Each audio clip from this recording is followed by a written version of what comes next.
request, and again, we thank you for being, cognizant and thinking of us in times of disaster. Thank you very much. Sorry, Charlie first, and then.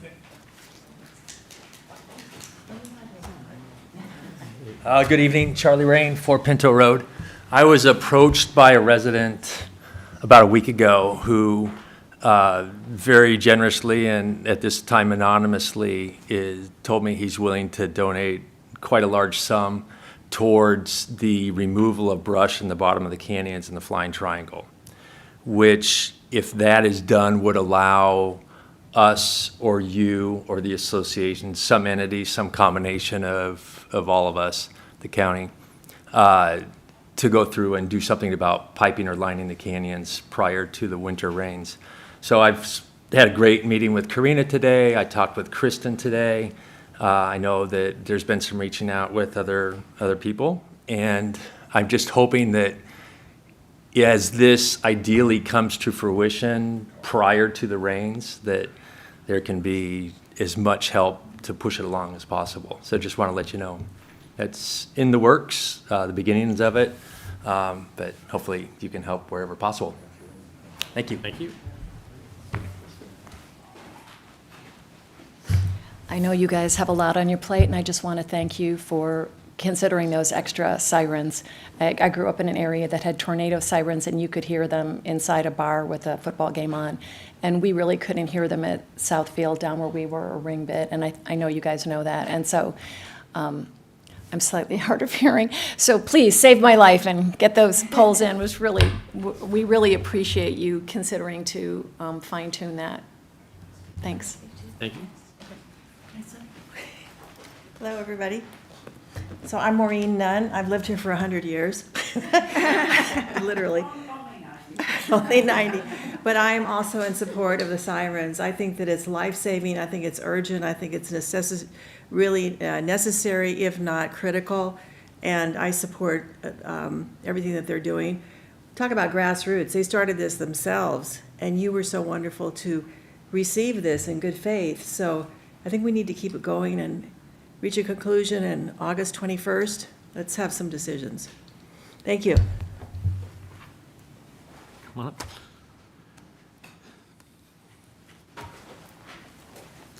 Judith Haynell, 31 Eastfield. So, of course, first I want to say thank you also to everybody about supporting the sirens. And I know there's been some issues about views and where they want to locate some of them, but I hope that it'll move forward, that they'll find the appropriate spots for it.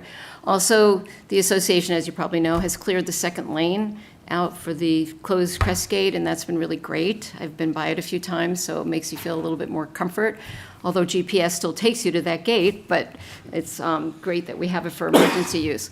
And I apologize if I'm out of line, but I was at Traffic Commission meeting this week, and I didn't get a chance to call Christian and ask him, but I believe that they approved fixing some of the, what they call paddles. They're standing metal, because they won't do guardrails, they're just these standing metal sticks to me, but they're supposed to have reflective, and they don't. And then on some of them, especially on Crest, I think actually on Eastfield, they don't have the reflective, and they're missing some that should be there. I guess 20 years ago, I mean, I was here, and I do remember it, but 20 years ago, somebody went around that curve and wound up in a pool down on Chuckwagon, as some of you may remember. But also since then, some people on Southfield have said that there's also paddles down there. So I think it's going to come to City Council to approve.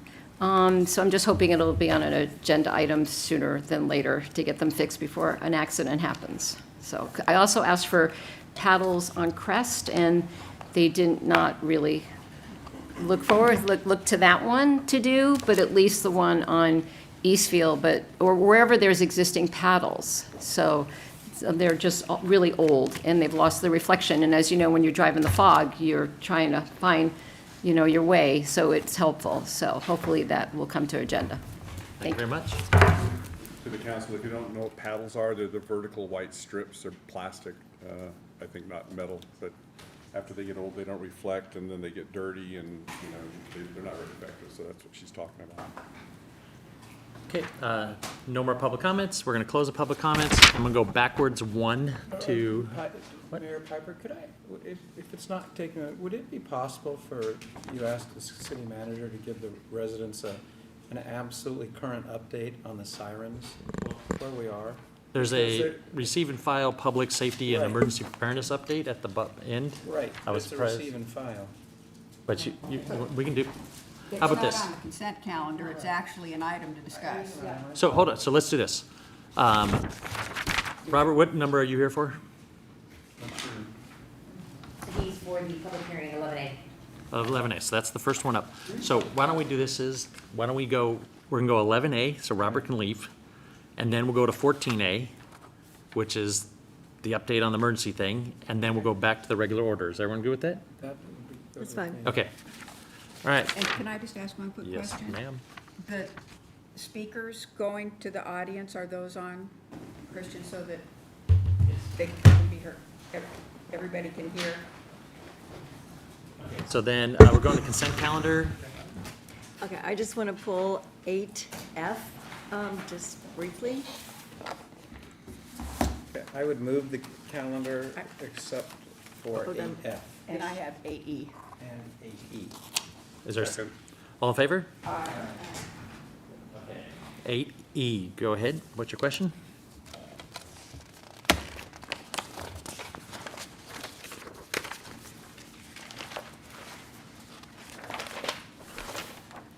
Sorry, let me get to it.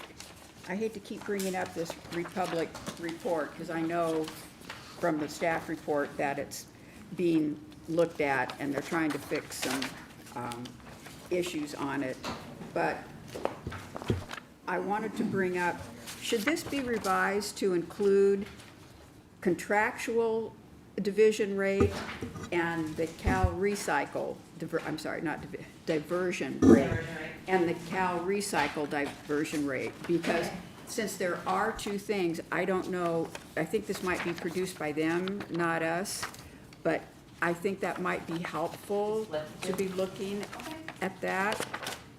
And this thing, again, I go back to the free recycle roll-off bin, and I know the report says they're looking at that, but 19 tons to the landfill is more than just some stuff in the free roll-off bin that shouldn't have been in the bin. That's a lot, 19. And then I just wanted, for those that didn't hear it before, or read the entire report, I thought it was just interesting, we'd push back on the issue of the tons, the tonnage of waste that we can have, and I said that was just an unusually, I can't believe it's only that many tons. It's per day, per person. So I just want to make sure everybody caught that. Not per month. That's Or more year. like it. It makes more sense all of a sudden. So other than that, if you think that report could be fixed, that would be better. Are you good? Then I make a motion to receive and file 8E. Second, all in favor? Aye. Okay, 8F. Okay, with 8F, as council knows, the planning commission, after hearings, recommended a maximum height without having a variance of 18 feet for a home. There was discussion by some members of the council, because I know Councilmember Black wasn't here for the last one, but the eventual request without me was to increase the home height to 21 feet and raise the barn stable height to 23 feet. I did some research, which I had not had a chance to do prior to that discussion, just to find out what the range is for one-story homes in the United States. And I came up with two different construction sites that talked about what that is. And one of them said it was 10 to 15 feet. We were talking about total height from the ground to the top of the roof. And then another one, which included luxury homes, which of course ours would probably qualify for that, then gave a range of 12 to 18 feet, which 18 feet being the top range that the Planning Commission indicated when it brought its recommendation to us. So I was just going to be citing again that we reconsidered that. People can always ask for a variance if they need something specific to increase it beyond the 18 feet what the Planning Commission recommended, but this now makes the bottom level of 21 feet that people can go to before they ask for a variance, so we're going to end up getting more and more people who want to have it higher than 21 feet, and I just think that that's, given the number of people have come here and have asked for, because we don't have any view exclusions for homes, that a home, especially homes as large as we have, could be a big blockage for that and other considerations in terms of other homeowners. So that would be my request. I know it's here for consent, but I'm just putting that out after I got the research for your consideration. Could I ask a question? What was the source of the information? So the sources, one was a website that said weekendbuilds.com, and then, so these were construction type websites. Another one was from allhomemade.com, allhomeinside.com. Because I would question the one that said the height of 10, you said 10 to 15? 10 to 15 I don't know how you feet. could have a roof height of 10 feet. If you have a plate height of 8, that's only 2 feet to the pitch of the roof. You can't even get enough slope for water drainage at that. Yeah, they did say that the height can vary according to the slope of the roof and the thickness of the foundations of it, but a one-story house is approximately 10 to 15 feet tall. That's what they said. So, I'm just getting it from, a Google search, because I hadn't done that before, and I just think that, and I don't know what the Planning Commission considered, we just got their recommendation, but it's just something of concern, because people can ask for a variance if somehow they have a style of a house that requires a higher pitch. We generally don't have those kinds of architecture in our city, but, yeah. Okay, so just want to make a motion. We're gonna vote. I want to confirm, this is the same one we voted before. Yes. 21 for homes, 23 for barns. Yes. Which was a big concession on my part.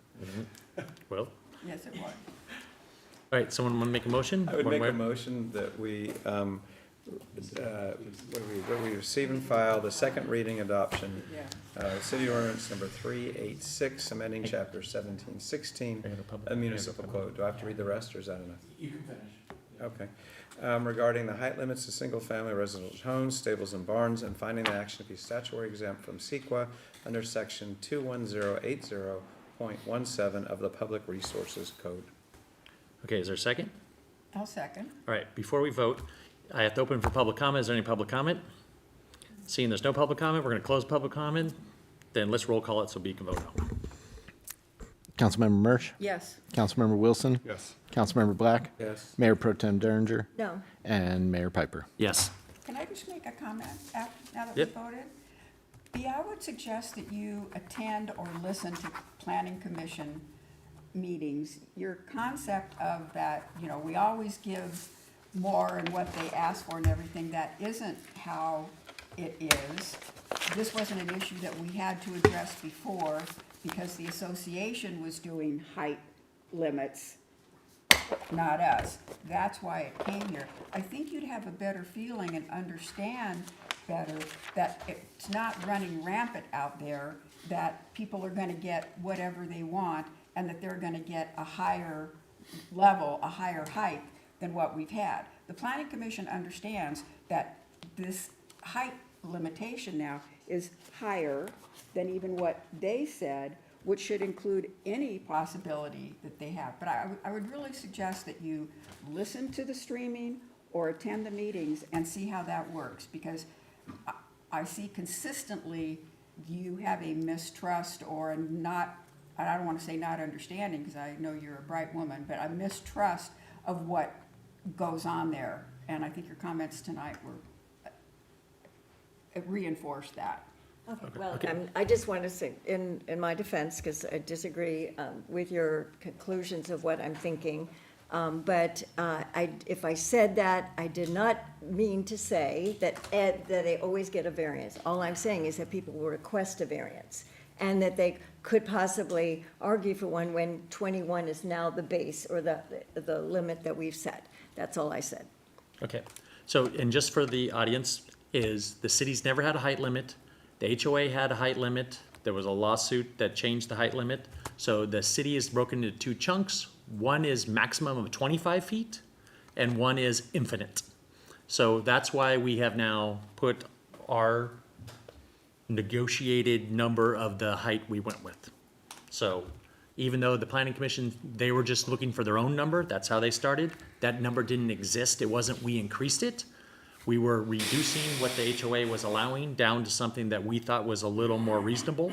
That's how we got here. All right, going on to 11A, a public hearing considering the adoption resolution number 1395, authorizing placement of the solid waste service charges owed on Republic on the financial year 2025-26, Los Angeles County Audit Controller Office Annual Tax Roll. Mr. Mayor, members of council. So this item is a public hearing item because we are adopting a resolution. As you know, every year we charge or we place onto the tax roll the annual refuse charge for the residents for the solid waste collection services. The county requires a lot of steps and a lot of things and information and documents to be uploaded. One of them is they require us to adopt a resolution that says we authorize and we're good with placing this assessment on the tax roll so they can combine it with their regular property tax billing. So this is really just about adopting that resolution that allows the county to do this, and it's what they require us to do to adopt this resolution, so that's what we're here for today. I had a question. So in the packet, it talked about the current fees, and I think it was like $1,500. That was fiscal year 25-26. I didn't see, I can't recall what 24-25 and 23-24 were. I just want to know what kind of increases were. Yeah, so it was 1432 and some change, this 2425. It went up by 5% because the CPI was above 5%, and they're allowed up to 5% based on the CPI. So it's, if you do the math, 5% on top of 1432 is a 1503. So that's where it came from. Okay. Yep. Thank you. Okay, any other questions? I have a question of staff on page 137. This is in the resolution, section 5. And Corinne, I think I've asked you this before about who pays to have our trash picked up here at the city and at the the gatehouses and the view sites, because that's not showing up anywhere here. And I was very happy when you said that, oh, they don't bill us, they just pick it up. Section 5 says, parcels that are owned or used by any county, city and county special district, or any other local government entity, blah, blah, blah, blah, blah, blah, shall be charged unless the city demonstrates by clear and convincing evidence that such parcels receive no benefit from the proposed service. Are we just, Yep. so we're good with this? They're Just- not gonna be billing us? Close your eyes. Okay, I mean, that to me says that they would be billing us. And that's the same language we've had for many I know, years, always been there. and they've Yeah. never charged us. And Yeah. they've never charged us. So I just want to make sure, because I am the trash princess, that, Well, this would be a bad time for them to change their policy. well, yeah. Okay, all right, so we're gonna open public comment. Anyone have any public comment?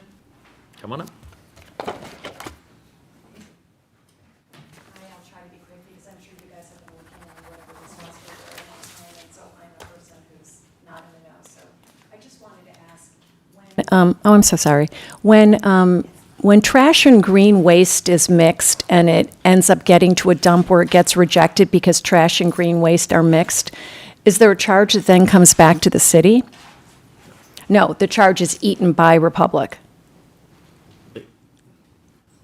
They are the end. So- They don't have to take it to a different dump? No, but they go and then they do all the sorting. Do you want to answer this better than I just said? Go ahead. We don't need to. Trash queen? Princess. That was the we are able to meet our, there isn't anybody at the site where they dump that's sitting there going, oh, this shouldn't be here, this shouldn't be here, this shouldn't be here, and assessing a fine. Oh, Okay, so what they do is it's reported how much trash, all kinds of trash, solid waste, green waste, recyclable, is collected from the city. And then there's tonnage reports that go from each of the facilities where they dump. And as long as you take the total tonnage, that's what that report was that I was talking about earlier. You take the total tonnage that you have, how much of it went to landfill, and in our case, currently, it's mixed. The landfill is taking recycle and household solid waste. So that's the tonnage that goes there. Then all of our green waste tonnage goes someplace else. So you take the total of this tonnage, and you add it together, and as long as you're meeting the standards by Cal OES and our contractual standards, there isn't a fine for that. is it cheaper to get rid of green waste than it is solid trash? That, It's not a charge to you, it doesn't matter. at this point, and there are gonna be future things that we're gonna be talking about months from now, or, a couple months or so, about possible changes that may be happening with our collections. But right now, this is what the system is. Now, it's a little bit different on things like construction and demolition and so forth. Sure. But for- I was just wondering if they get dinged for mixing trash, which they do. yeah, this- No, they do not. For us, this is the most economical and efficient way currently for this city, and that's what our contract calls for. They can mix, recycle. I'm not talking about that because I know that's been an ongoing issue, whether or not that was getting separated. I was asking whether they get dinged when they show up with trash and the green waste. That's what I wondered. They don't charge us separately for that. Okay, Thank you. you're welcome. Oh, Dave? I'm sorry, Maria, I missed your point, sorry. That you set up a site near my house, so I have plenty of documentation about that happening. Just wondered who gets penalized for that, or if it actually. Currently, not us. Got it. Any other comments? Then we're gonna close the public comments. You wanna talk? Well, come on up and talk. This is a public hearing. I don't know This. if you're going to address the siren project. That's later on. That's next. Oh, okay. Yeah, we're good. That's next. I figured you were for that one. Okay. Then we're gonna close the public comment. Then someone wanna vote? Make a motion? Trash people, do you want to make the motion or want me to? Yeah, the trash princess, okay. Trash people. I've been demoted from trash queen to trash princess. I would make a recommendation that we approve, should say this what we want to do here, but adopt resolution number 1395, placing the sanitation service charge on the annual county of LA tax roll. And the trash prince will second. Second. All right. All in favor? Aye. Aye. Aye. Okay. Okay, then we're gonna go, thanks, Robert. Then we're gonna go skipping ahead to 14A, the receive and file the public safety and emergency preparedness update. Karina? Good evening, Mayor Piper and members of City Council. This evening, Samantha Crew, our management analyst and emergency preparedness coordinator, will present an item before you on receive and file a public safety and emergency preparedness update, as you mentioned, but we also have in there other items. If Ms. Crew can go ahead and kick off the discussion as it relates to the siren project, and then we can address all the other items. Thank you. Good evening, Mayor Piper and City Council. So the siren project, as mentioned, has been moving along slowly. We are working with a vendor who has other projects on their hands, but we are currently So we are looking at an expansion of the project, and we have identified 6 locations throughout the city to potentially have new siren poles. The vendor came out to the city to do sound propagation studies and identified 3 different areas of the city that they would like to put 3 new poles. And so with that, and with the different things that determine whether a site is viable, they decided to look for 2 different sites per area. So 6 sites were identified.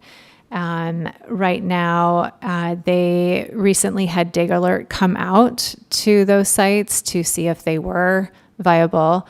They found that all 6 sites were. We learned this on Friday. So in the meantime, staff have been meeting up, calling, emailing, and meeting up with residents to discuss the potential sites. And so obviously there are some concerns about views and other related things with the siren sound impacts and things like that. So we had a very productive conversation on Ringbit the other day. Councilmember Mersch came out as our block captain lead and helped in that conversation, and so did Kristen from the RHCA. So we found that the site that the vendor had identified was indeed blocking someone's view, so the residents suggested a new location. We did take that into consideration. The vendor came out, I believe, the next day or 2 days after to see if the residents' proposed site would work. It does look like it's a good site. We still have to get Dig Alert to come out and see if it'll work. But so we're continuing to work with the residents and see, take into their concerns into consideration. And we are hoping to, in the next several weeks, have the sites identified and then a presentation package put together for the RHCA and for the City Council with the 3 proposed sites. So, and in that presentation, there'll be like detailed maps with the sound propagation study, so you can see the sound maps and where the sound is directed. We do have coverage gaps in the community that we are aiming to fill. So, and that's all the updates I have for the siren. Would you like me to continue with the rest of the report? Sure. Yeah, okay. Allow room for. Okay, we can break it apart. Okay. Oh, I thought you meant the rest siren part. I was like. No, the public safety report, yeah. Okay, then we'll come back. Why don't we Okay. stop here and we'll come back. Does anyone have any questions for Sam? No, we need 3.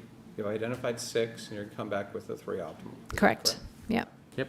And just, Well, let me ask you something. Did HQE indicate like any costs they're gonna ask for additional costs for this, but is it different depending on what site is selected or not? Not indicated that there would be any cost difference from their original proposal. Oh, really? Okay.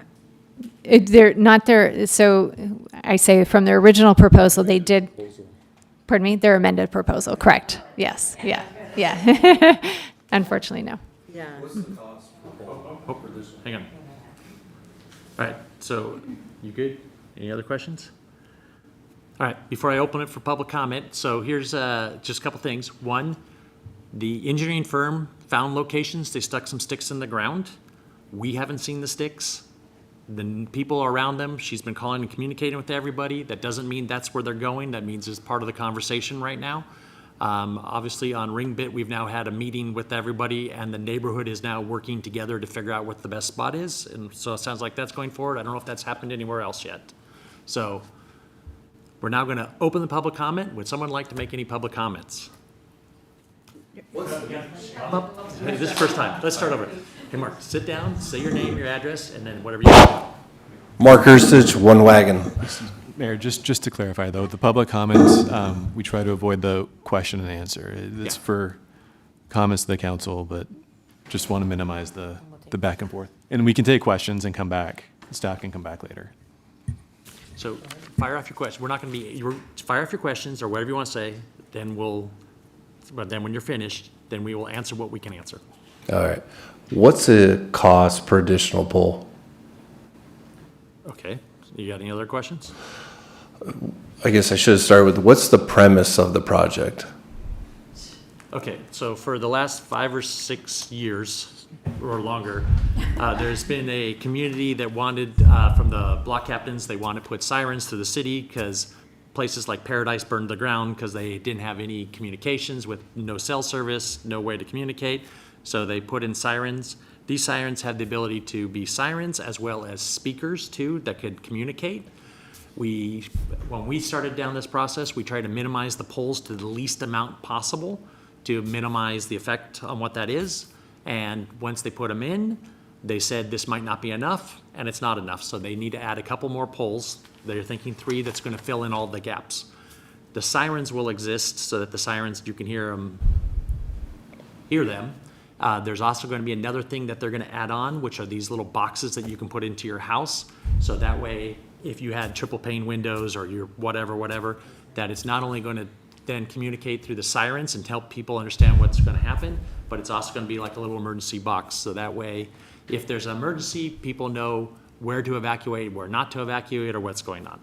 You have to clarify, the boxes are optional. You Yes. have to request one, and they'll give you one at cost, but the individual homeowner will have to pay for the boxes. Where the So it's a sirens- communication project. Right. The sirens are being paid for by the city, the warning sirens, like you heard, kind of like a tornado siren. Okay. So have we investigated all possible communication avenues that you could reach every single resident besides sirens? Well, okay.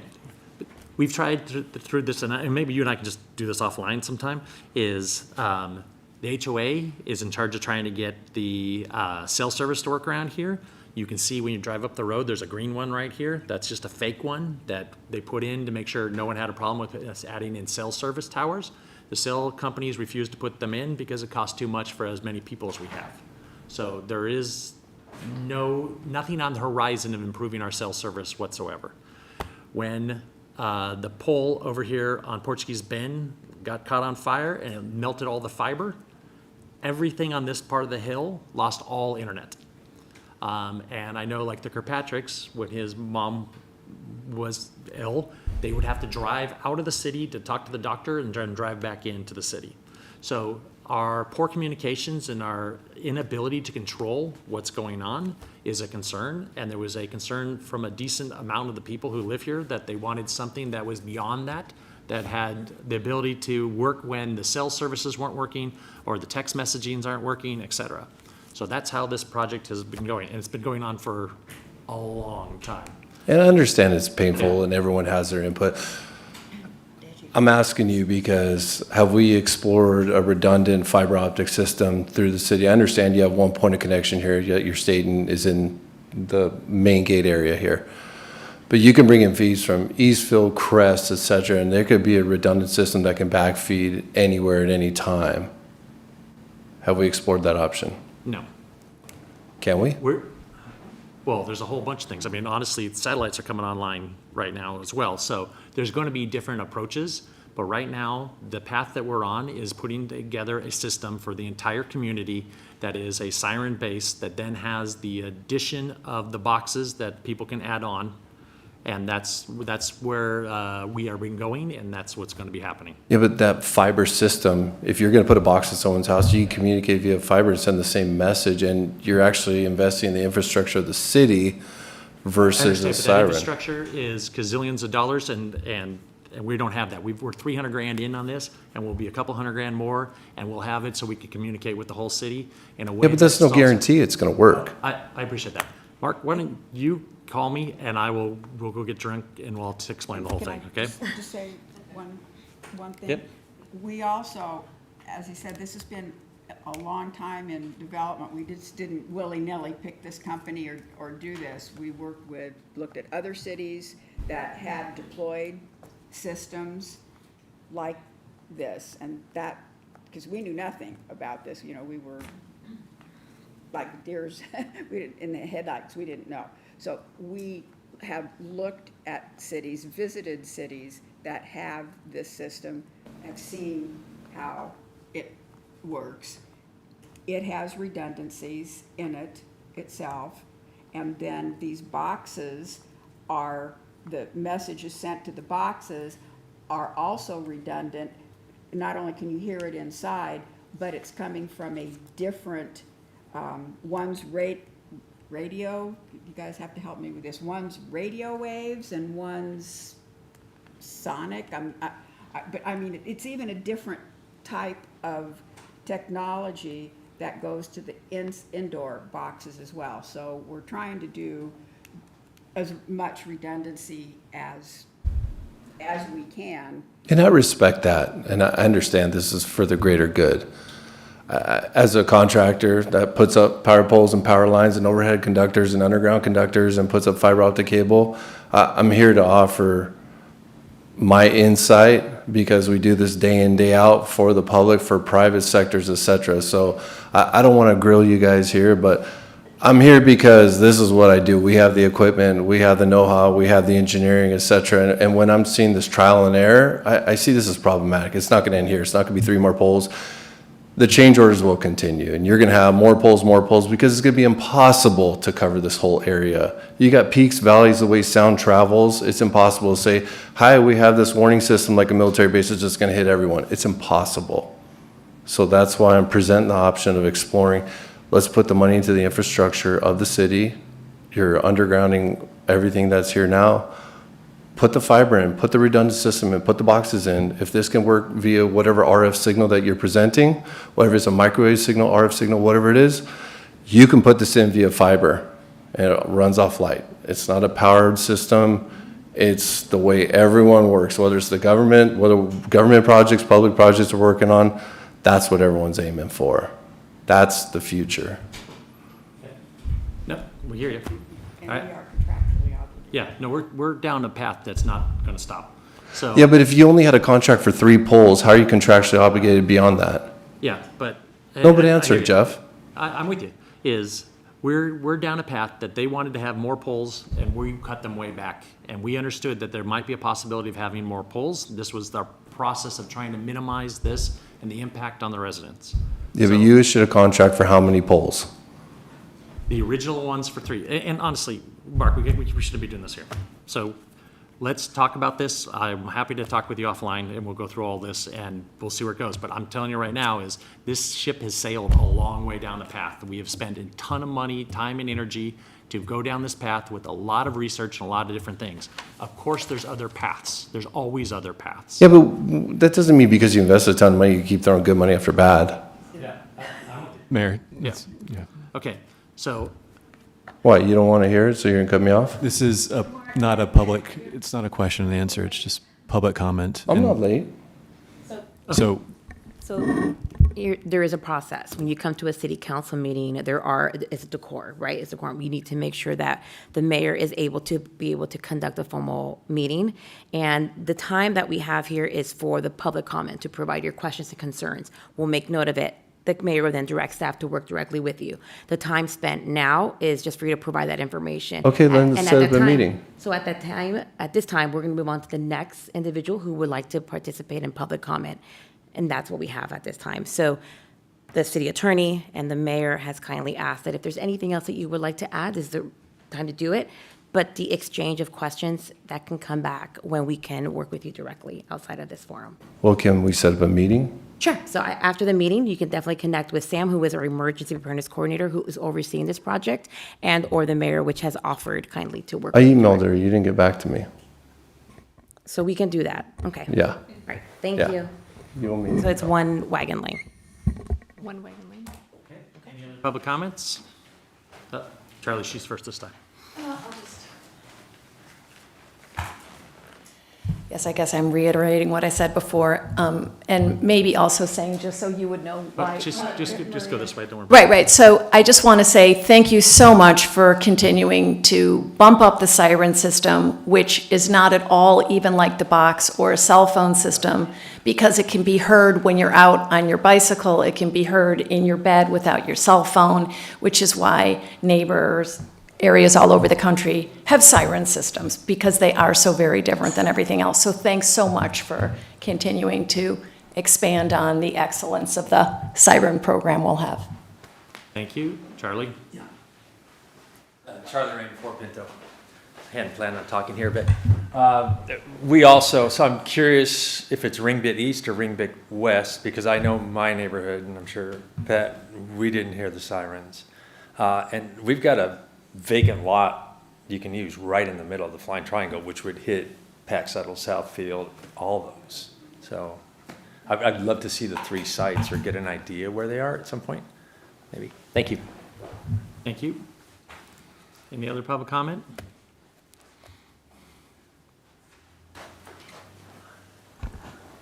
So, Arlene Honbo, 33. 33 Portuguese Bend. I understand the sensitivity about, keeping locations kind of confidential until you kind of vet them out with the individual neighbors. However, I would like to suggest that there are residents who are open to working as a community group to try to figure out some viable locations if it blocks someone's view or, someone has some issues with that. But my impressions, which could be wrong, are that, you're holding everything pretty close to the vest here. So if you cannot find a location for A, B, or C reasons, certainly there are a number of residents who are in favor of the project, and if they live close to an area that has a, hole, for lack of a better word, get in touch with any of the block captain leadership, and we'll push it out to that group and see if we can find people who, because we know people on Poppy Trail, Ringbit, Southfield, Flying Triangle. There are people who would like to hear the sirens and may be amenable to working with the community and the city to figure out a viable location. I appreciate that. And we're not really holding it close to our vests. It was more like they picked some spots, they put some stakes in the ground to see if they're even viable before we even had the conversation. And honestly, one of the stakes is in Mark's yard. Thus, here we are. All right, thank you very much. Any other comment? All right, so. Before we move on this subject, can I bring something up? I would like to suggest that the council, when these spots are identified, the council should take site visits out and look at these spots, because it's ultimately going to come back to us for approval.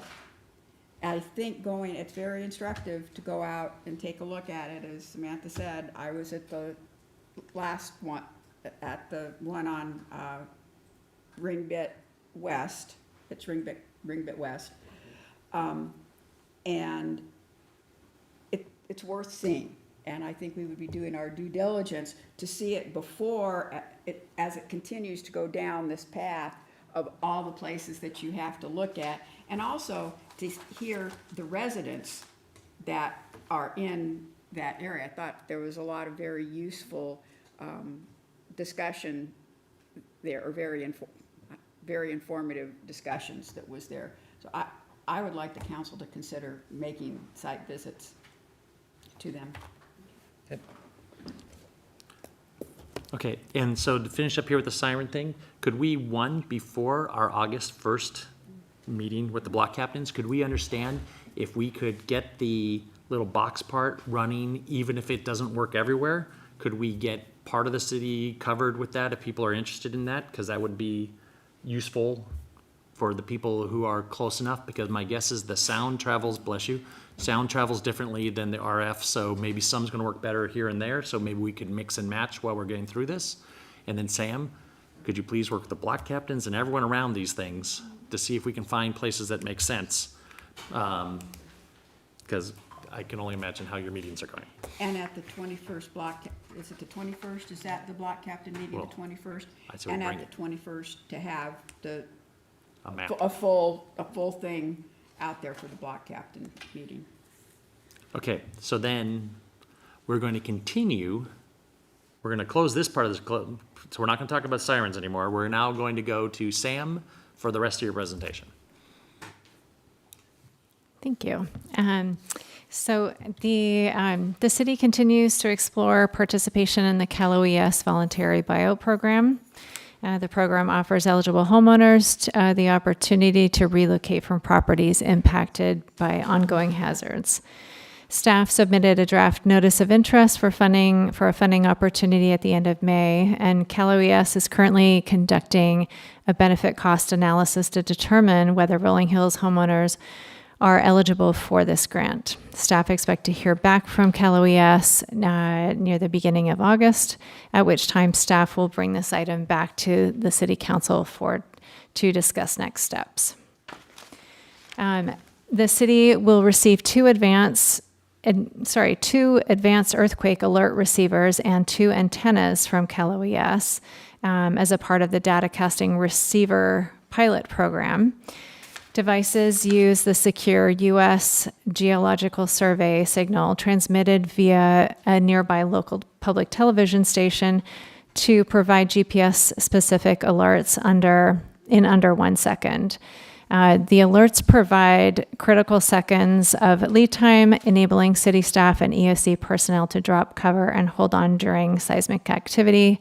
These devices are about the size of a deck of cards, so they're quite small, and one will be placed in the council chambers and then one probably at the back of the city hall.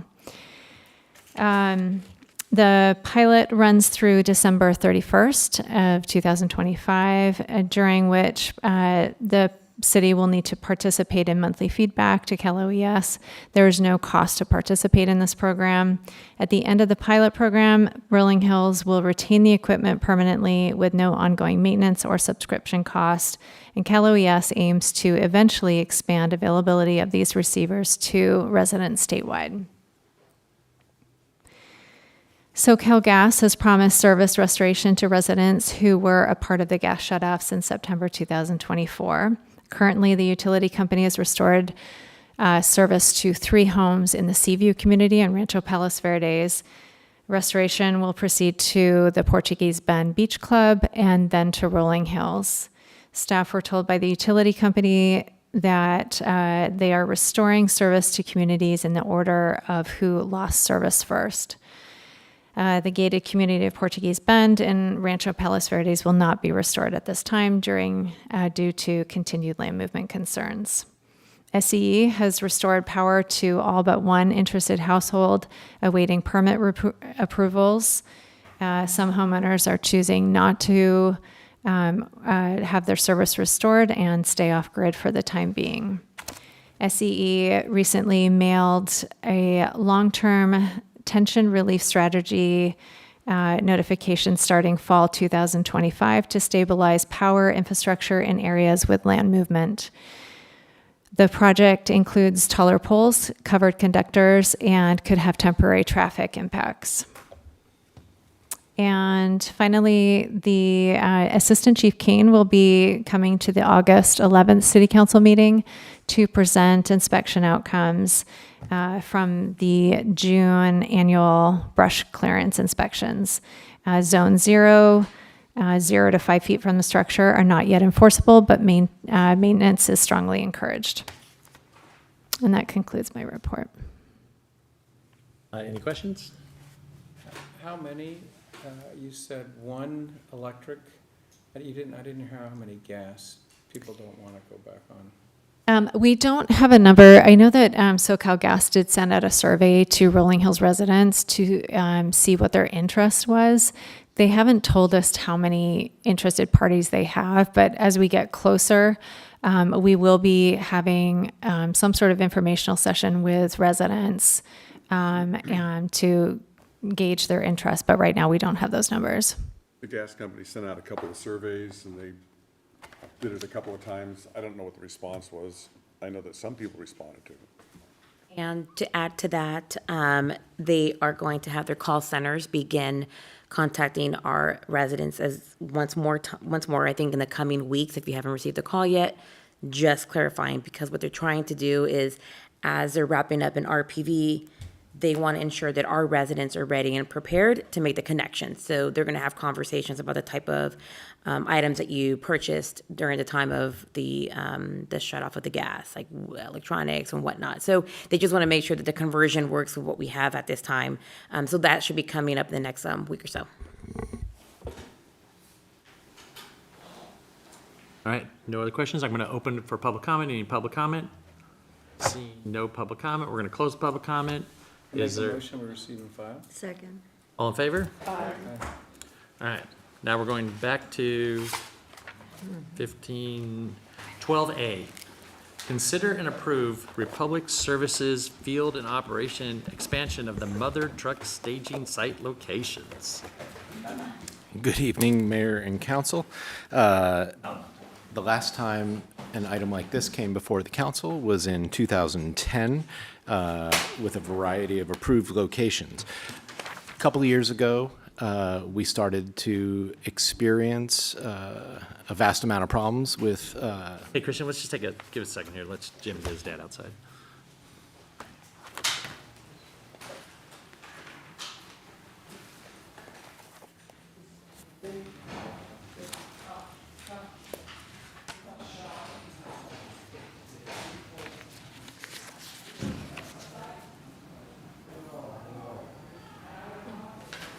All right, I guess let's go. I don't know if that's going to take longer than thought. Let's continue.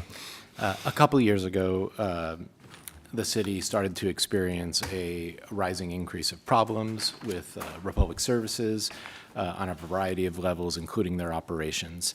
As a result, the Solid Waste and Recycling Committee started to meet along with staff and Republic Services to try to address the issues. Some of those issues that came up from the Republic side operationally related to the fact that they were only using one or two recovery locations with the mother truck, one on George F. and one on Portuguese Bend Road South. Poppy Trail very rarely, if ever, but yes. No, they're at the, they've staged at the Portuguese Bend and Poppy Trail at that corner there in front of, by the ring. Yes, but, Sorry. okay. I'm sorry. Sorry. At any rate, the city staff went through a long process of trying to address a variety of operational issues and work with a variety of different local operation managers to try to fix these. In the past year, we have worked with we finally had one steady operations manager, and we began to address some of these issues, including the mother truck locations. In March of 2024, city staff, along with the RHCA, then Mayor Mersch, went around and evaluated a variety of potential additional mother truck locations. And the idea behind this being that if only two, or to Councilmember Mersch's statement a second ago, potentially 3 locations were being utilized during the week, people were complaining. And as you might recall, residents did come down and express extreme discontent that the mother truck was out on their street all the time.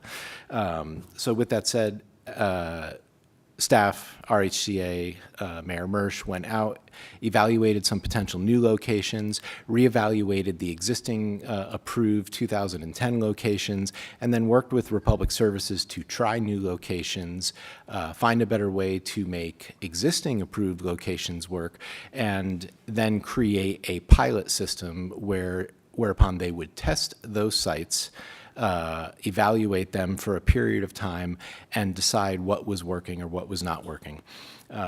So in your staff report, you will see the original sites on page 173 that were approved in 2010, broken down into 3 areas. And then on page 174, you will see the proposed new locations, days, and times. And what you will notice that is different about this second chart here is that Republic Services and staff have worked to minimize the impact on residents throughout the city. So in this chart, what you will see is that Republic Services has broken up their mother truck times to one location for no more than 4 hours on a given day once a week. They will switch over after the lunch break where the mother truck leaves to dump the morning trash, and then they come back for the afternoon to a new location to pick up the green waste. Wednesdays and Saturdays, assuming operationally Republic Services isn't having any issues, breakdown of trucks, scooters, whatnot, are primarily supposed to be used for recovery days. Those locations remain open, but they would still have to utilize already approved locations. There are 3 new locations. As I mentioned, when staff did that evaluation in March of 2024, I think it was 5 locations came back as not being ideal or usable for one reason or another based on Republic's evaluations. Each of the sites here has been reevaluated by the traffic engineer.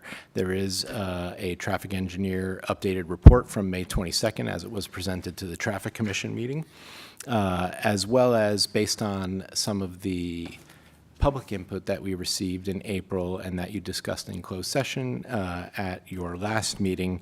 There are also, within the staff report, there is additional information specific to why these locations, most specifically the Roadrunner Road one, is a better location than the previous Saddleback locations. With that said, I am available for comments, but staff is requesting that you approve the new locations on top of the existing locations. One thing I should point out, though, on page 174 is that the Buggy Whip location is actually for all Buggy Whip Drive as approved in 2010. Staff added Crest Road West because Republic Services has in recent months been using that specific location to collect trash with the mother truck, but technically Buggy Whip Drive is an approved location for the length of the street. And I'm available for any questions. On your spreadsheet, the location column, it has 2 entries that say open, so what does that mean? The open just means on the Wednesday and Saturday when they come for recovery, that based on their ability to address recovery in a timely manner, they may use any of the given locations to be able to pick up that trash that was either missed or not collected for one reason or another during the other days. Okay, so it's one of the ones that's already on the It's list. one of the ones already on the And list. you made a comment, and best I could tell, you were accurate as far as no location more than 4 hours, except the last one on page 174. 4.5 hours. Well, it shows 6.5. It's 10 a.m. Is that supposed to be 1 p.m. to 4:30? That is probably supposed to be 1 p.m. That's correct. That is a typo. Okay. Any questions?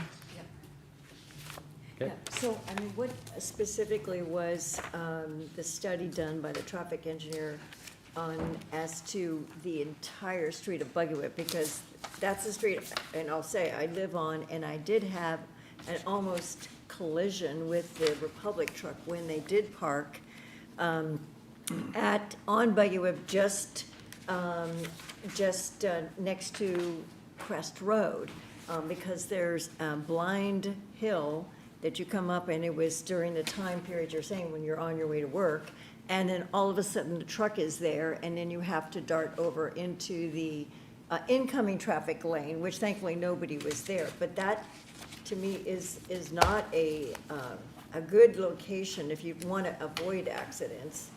So I know when they previously, our same traffic engineer did it, you mentioned the 2010 study, but on page 188, they actually have data for that they gave notice for the addresses that would be adjacent to the proposed staging locations, And there it is mentioned that the proposed staging location on Buggy was 13 Buggy Whip Drive, which has a very long stretch where you have clear visibility, and that is a good location, because then you're not having people who have narrow misses, either the truck or trying to avoid traffic, because they can't see.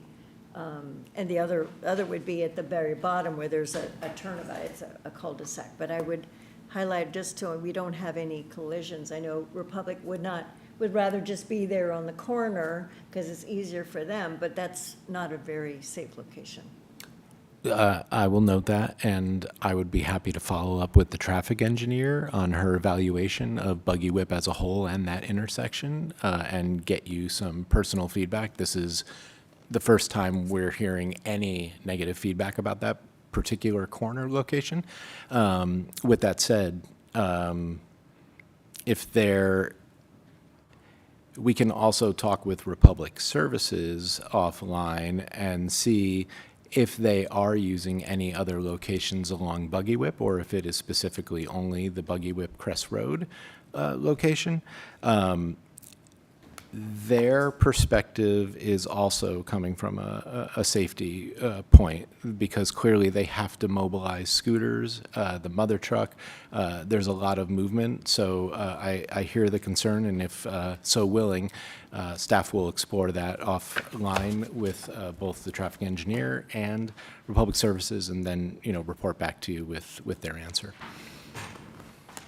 So this is not, when we're asking to approve these, we're not going to the specific location of Crest Road that was added by staff? I would say, just because Buggy Whip is already approved as a full-length road, I would go with the original 2010 and just cross out the Crest Road West on that particular chart. Jim, any questions? Open for public comment. Is there any public comment? Seeing no public comment, close public comment. Someone like to make a motion? I would make a motion, as amended, to delete the Crest Road reference, that I would make a motion to approve as presented with that correction. I'm not sure that Republic, I don't know. Well, Buggy Whip goes all the way to Crest, so right, whether I it's there or understand. not, they're gonna put it where it's safe. But And that's not what B's asked, that's not what her motion says. I understand. No, they're just removing the word there so that it can be wherever the traffic person says it's safe. She's gonna talk to them, so it could be adjusted. We've now made it flexible. I'll second. Okay. You want roll call, or you want? All in favor? Aye. All opposed? None. All right. Moving on to the next one. Consideration of awarding a construction contract to Fidelity Builders, Inc. for providing construction services to the tennis court ADA improvement project not to exceed $783,506.25. I love 25 cents.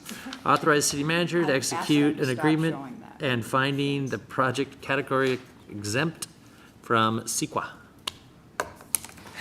I did remove it on the chart, not on the staff report. It is. Good evening, Mayor and Council. This item is coming back to you. We originally brought it to you on June 23rd. You asked to table. Wait, decade. I'm sorry? June 23rd of? June 23rd this year. Oh, really? Yes. And at your Feels request, like Mayor Piper, for a while. at your request, Mayor Piper, you asked that it be tabled, and so it was tabled until this meeting. With that said, just simply, we went out, I will just remind you all, we went out to bid. This was the third time. This time, only one bidder came back. It was the same bidder that had been the lowest bidder during the second one, which was rejected. You did correctly state the price. One of the other concerns expressed at the last meeting was related to the fact that the city and the RHCA are paying 50% each for this project. The lease agreement allows the RHCA to cost share with the city on areas that they are already leasing from us. You had requested that we find out if they would be interested or willing to also cost share with the construction management costs. They did agree to that. Their board previously had already set approved a $400,000 limit amount to put towards the project. In the staff report, the city attorney has drafted up a separate cost-sharing agreement. The RHCA is looking at that right now, so it is in draft mode. What you will see on page 269 is a breakdown, which was also requested last time, of all the costs. And so it is not only, the chart does not only include the cost of the current bid and the contingencies. I've also added in there the costs we've expended to date in pre-construction costs, and then what the cost share amount would be, both for construction costs with and without contingencies for the RHCA. And then on the bottom column, you will see what our total share with a contingency is, minus the remaining amounts in your CIP funds, which are right now $279,000, 301, which leaves a balance that we would need to appropriate from the general fund reserves to the capital account of $158,679. So staff tonight is requesting that you approve the bid, since we are coming up to the end of the 90-day period. And then once that is done, we will execute the contract, and staff will return with a budget amendment resolution at the next meeting to transfer the additional funds to the capital fund. Questions? Yeah. Like, okay. I thought the cost share agreement that was proposed, I guess that now that RHA is considering, only included splitting what Fidelity Builders with the markups was proposing. So that would not include what we we allocated for construction, design, and all that we've been expending on. Any pre-construction costs are not included. In Section 3 of the cost-sharing agreement, you will see the construction costs for Fidelity Builders, and you will see the construction management costs going forward for construction. And, yeah, I know, where's the, I'm trying to find that. That would be on page 271. Okay, 71, thanks. That one, I thought that was only, okay, there we go. Yeah, they're looking at, see, the current, you're saying the total, in your chart, that the total cost of the project was 800 and some thousand. The total cost, So, and but 875, includes, Would include the Bergen? that includes contingencies. In a perfect world, the city will not utilize the contingencies, and both the construction management firm and the contractor would stay within their original quoted amounts. City builds in a contingency, so if there is, for some reason, some cost overrun, some change order, we do not have to come back and deal with that at a council level. We're approving the contingency to deal with that in the moment. If for some reason, for example, I'll just go back to when we did the HVAC install here, we had 2 or 3 different cost increases that were not anticipated due to aspects that were not, had not been bid on. So that had to do with environmental considerations in the attic and whatnot. In this case, clearly everything is laid out within the bid documents for what needs to be done, and we don't anticipate there to be, at this time, any additional costs. Yes. On page 269, you can see how the pre-construction money is shown separately that we've spent. That's not part, if you're asking about the 50% split That's not part of what the association agreed to. That's money that we've already used out of our capital funding, and the 50% split is only for what it, on this page says construction balance, the 875,960, which includes the contingency. That's what Yeah, I they've realize agreed what, to, what we 50%. already paid out, which was, they said 11,000. I didn't know about the other ones weren't really. But it was just saying that there was a paragraph on the fiscal impact that just said, assuming that all these costs for the construction management service are used, then all we have left is 186,847.50. But then they. Correct. If you were to take the existing amount of money in the capital project fund for this and subtract out the construction management costs, that 186 and change in the staff report is telling you how much money we have to apply towards the construction costs itself. So, but in the chart, I've just tried to break it out for you as to what is necessary to meet the obligations, considering both construction management costs and construction costs to be able to pay the full amount, and that is the 158,679. Okay, all right, well, as long as it pans out, it was, yeah, the report wasn't as clear that it was going to cover the construction management costs and how much of those it was going to, they're going to pay any of that we'd already paid, or only the stuff that was left over that had to be paid out, but, okay. Jim, do you have any questions? I'm open for public comment, no public comment, close public comment. Does someone like to make a motion?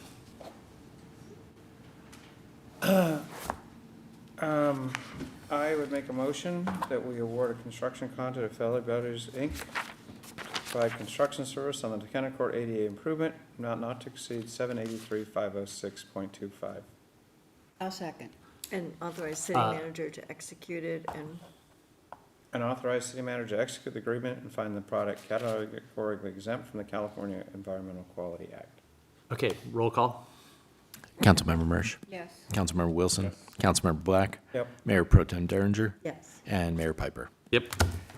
Holy smokes, every 15 years like clockwork. And then, I mean, obviously, we're gonna have to address going forward the funding issue. I mean, this is saying By the that we're time, gonna by the move it, time right, we're done, right, will it be 6 years from now, Right, and we'll right. work it right in there, it'll be right. fine. But it's, Okay. we're all aware of it. Authorize the city manager to sign a letter in support of the Palos Verdes Peninsula's Mass Care and Evacuation Plan grant application. Good evening, Mayor Piper and City Council. Over half of the Palos Verdes Peninsula is in a moderate to high, very high fire hazard severity zone. The area is vulnerable to multiple earthquake fault lines and ongoing land movement affecting homes, roads, and key evacuation routes like Palos Verdes Drive North. With a very limited ingress and egress routes, a large equine population, and high percentage of older adults, this makes evacuation particularly complex. A peninsula-wide mass care and evacuation plan will ensure all 4 cities can coordinate efficiently during disasters. Currently, the 4 peninsula cities have demonstrated strong collaboration in emergency management, as evidenced by their ongoing joint development of the multi-jurisdictional hazard mitigation plan. Grant funding would allow the hiring of a consultant to develop the plan, something otherwise not feasible, but with limited staff and budgets. There are no local matching funds if this grant were to be awarded. Instead, in-kind staff time would be dedicated to the planning process. And Rancho Palos Verdes is taking the lead. They are the lead agency in the grant. This evening, staff are recommending that the City Council authorize the City Manager to sign the letter of support for the Rancho Palos Verdes grant application for this public safety initiative. And this concludes my report. Perfect. Questions? I have a question. Fire it. On page 277, first paragraph, that there's no local funding match is required at this time. Instead, it's an in-kind staff time dedicated to participating in the planning process. Are we able to meet that commitment? Do we think that we'll have staff time? Okay, thank you. Pat, you good? Jim? B? Yeah. Okay. Open to public comment. Any public comment? There's no public comment. We're going to close the public comment. Is there a motion? I make a motion to authorize the city manager to sign the letter of support for this collaborative initiative and to participate in the development of the plan if funding is awarded. And we have a second? Then all in favor? Aye. All opposed? None. Now we're going to 14B, receive and file a verbal update on the status of the Traffic Commission vacancy and appointment. Again, Mayor and Council. So back in late April, early May, we announced that Commissioner Margetta would no longer be able to serve. We opened up the process again for submissions. We have 2 submissions. They are similar to people that had applied actually last year when Commissioner Rain was up for reappointment. At that time, the Personnel Committee chose to recommend to the Council Commissioner Rain serve again, and that was what the body chose. Right now, we have a situation where the Personnel Committee has 2 different, I think, ideas maybe of who should serve, and so this is going to come back to the Council for discussion and decision. Staff is going to bring back at the first meeting in August some potential questions that the council can discuss and decide on to then ask the 2 applicants at the second meeting in August and have a interview process with the council during a council meeting based on the questions you select at the August 11th meeting. Right now, that is at least the shell of a plan, unless for some reason the council decided to have any further input. Please let staff know, but that is right now our update. I have a question. Yes. Did I understand that the process is going to be that there will be an interview during a council meeting? No, that was an option. So here's the short version. B and I don't agree on who we're picking. So then there's multiple choices, which is I wanted to be very careful about how this was going to happen because I want to be on how we talk about residents. I want it to be positive. So to me, there was 2 ways to handle this, and I did not pick the way we're picking it. I didn't pick either way. Is 1, we come back, I say 2 or 3 positive things about the person I want. B says 2 or 3 positive things about the person they want, and then we vote. No negative. Next would be the other option, which is we basically interview them here in a short period of time. We ask the same questions to each person, and we do that. And we're doing that during a city council meeting, or is it before, or? It would be presented before the city council beforehand, before the meeting. Okay. So is it closed? No, they have to be open. No, it's an open meeting. Another alternative that was discussed, but it wasn't one of the 2 that Mayor Piper mentioned, was simply bringing it back, but there's all the information of the candidates would be presented to the city council, and there would be, staff would recommend some questions where the city council could say, yeah, we should ask these questions and have some opinion on that. They would then return the questions with their information to the city council so they can review it, and then they can make a decision without an interview of the candidates. Oh, a written. But don't, okay, so we already have developed questions that the Personnel Committee asks the prospective candidates, the applicants, is that correct? Yes, but that was not done most recently, only in November. This is fine. If they have 2 candidates, can't agree, then they should come and we should interview them. What's the big deal? We should do it before. I don't want to do it with everybody here. Well, so there's 2 choices though. So here's 2 ways to handle that, Jim, is either we do it where they come in here and you interview them here, and we can do it beforehand and people can come in. There's nothing we can do I about know, that. but there won't. Or what B was suggesting, we give them each some written questions, they answer them, and then we read them and we go from there. Those were, I'd prefer to just do it live. okay? Is this the reason they're considering these different processes is because the committee doesn't agree? We do not agree. Because normally, there's a recommendation and we vote on it and move on. Right, Yep. right. We could not find common ground. Okay, well, I understand. Just, this is the first time I remember this coming up before, so. Right. fine. And I think if there's an issue about, interviewing or maybe things that could come up, that the better or safer way would be just to have them answer, certain questions we think is pertinent. We get whatever submissions they want as to why they feel they would do a good job. And then we each review it and then we make a decision without necessarily having an interview, unless the council says, no, I have some questions about this information and I want to another, because this is not coming up until September. They don't have a meeting until September, so we do have plenty of time. But And it's the end of September, I believe, right? normally, the commission that would make, the committee would make a recommendation to us. And so if the committee can't, and I wasn't aware that, that this was happening. I didn't even know until the update was, update, we're gonna pick somebody. The concept of, instead of interviewing them again by the whole council, if you were to take the recommendations of the committee members, something similar to what you were saying, that you could say what you liked about your candidate, and you could say what you liked about your candidate, and we could weigh in I on that. actually think this is exactly how the system's supposed to work. If the subcommittee comes up with someone they both like, fine. If they can't, then it goes to the council. What's the big deal? I see no big deal.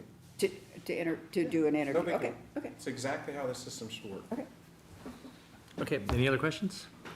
All right, then I'm going to open public comment. Seeing no public comment, I'm going to close the public comment. Nope.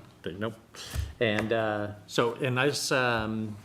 so then, do we need to make a motion? What do you want? Or that's it.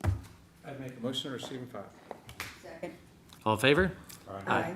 Hey, and I just have one point on this is, B, when we talk about things, just with you and me, I didn't want you to go talk to one of the people and then get me a letter from that one person. No, When I'm I'm ta- not, okay. When I I'm don't talking, wanna- when I talk to you, I think I'm just talking to you, okay? So try not to in the future, because if I have to filter what I'm gonna say to you, I will start filtering it, but I did not appreciate that. don't- You will not. I don't think, That's I true have too. something to We're not say. I that don't think smart. this should be will. on, No. on a council meeting, Ah. but we can talk about that, because what you think did not happen. So I'm just trying to, Okay. All right, we're gonna move on to, the closed session. Okay. Thank you very much. Are we, No, I'm sorry.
Is this, oh, it's on, okay. So we're reconvening to open session at 9:22. During closed session, no reportable action taken. All right, then we're going to adjourn the meeting until sometime.